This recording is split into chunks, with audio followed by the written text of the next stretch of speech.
My name is Mary Lou Williams. I'm a storyteller, and I'm going to tell you a story today that was written by Sulamith Ish Kishore and published in 1943. It takes place during the Second World War, but it could be about any time or any place because it has a universal theme and a timeless message. The title of this story is Grand Central Station and Three Red Roses. This story takes place during the Second World War, as I said. It's about a young man named Joe, who enlisted in the United States Army the day after Pearl Harbor. He was sent overseas to the European theater as soon as he finished basic training.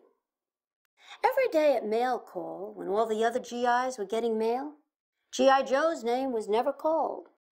A buddy of his noticed and asked him why. "I don't have a girlfriend, I don't have a family, so there's no one to write to me, and no one for me to write to." Joe's buddy said that Joe could get mail if he wanted to. He could get a pen pal. There were people in the States who had volunteered to be pen pals for soldiers like him, who didn't have anyone to write to them. All Joe had to do was apply, and so he did. He picked a woman named Molly. He chose that name because it sounded old-fashioned, warm and friendly, and unintimidating. And sure enough, when he got his first letter from Molly, it was all of those things, and he felt he had made the right choice. Now he looked forward to mail call. Molly never failed to answer his letters. He felt comfortable writing to her and telling her about his hopes and his dreams, his fears and his experiences. She was always understanding, sympathetic, and encouraging. These letters came to mean more to him than he had expected. They sustained him during the hardships, the deprivations, the boredom, interspersed with terror that is the lot of a soldier during wartime. He felt he could tell Molly things he had never told anyone else before.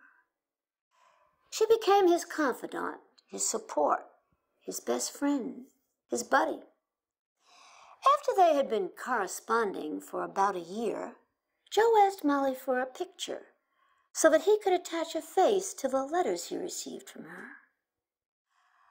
But Molly said she would rather not exchange pictures because they had a relationship of one soul to another, and a picture would interfere with that relationship. A picture would set up preconceptions, misconceptions, prejudices, and expectations that would inevitably inhibit the free expression of feelings and ideas that flowed between them in their letters. And so their correspondence continued without benefit of illustration for the duration of the war. Finally, after 4 long, terrible years, the war ended, and Joe had survived. He wrote Molly telling her that the ship bringing him home would be docking in New York Harbor and asked if they could meet. Molly lived in New York.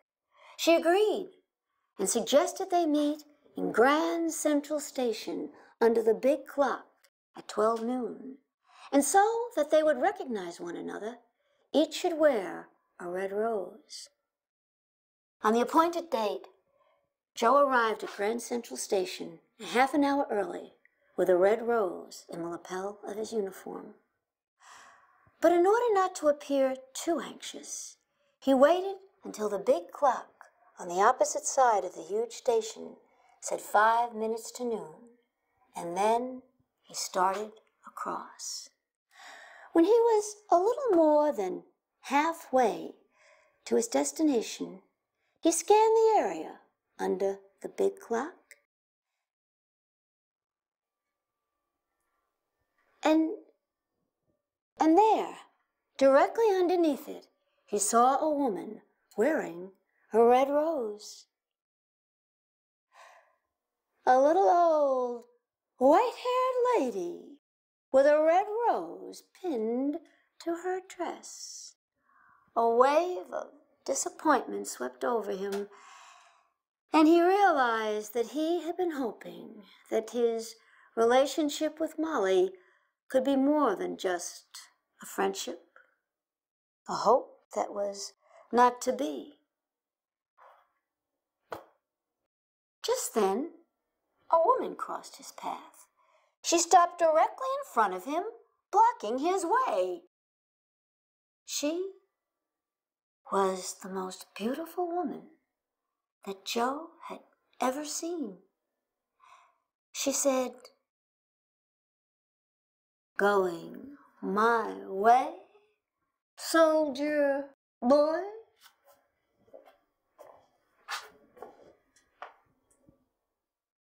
He was too dumbfounded to answer, and she continued slowly on her way.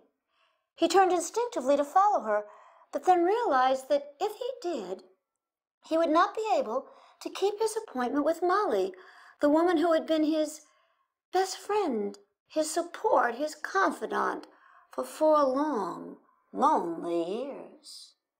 He hesitated. As he stood there, the beautiful young woman receded further into the crowd. If he didn't hurry to catch up with her, she would be lost forever. But he did not move. He watched until she disappeared from his view. Then he turned and resumed his course across Grand Central Station toward Molly, his buddy, the woman whose friendship he would treasure for as long as he lived. As he reached the little old lady with the white hair, he smiled and introduced himself. "Hello, Molly. I'm Joe."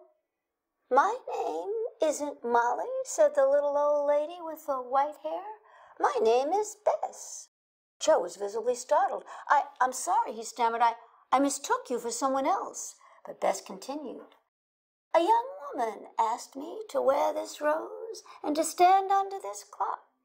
And if a young soldier wearing a red rose in his uniform should introduce himself, I was to tell him that she would be waiting for him in the coffee shop directly across Grand Central Station from this clock." Once again that day, Joe traversed the expanse of Grand Central Station. He went into the coffee shop, and there, at one of the tables, was the beautiful young woman who had crossed his path just a short while before. This time she was wearing a red rose. When he reached the table, she said, "Hello, Joe. I'm Molly, and I owe you an explanation."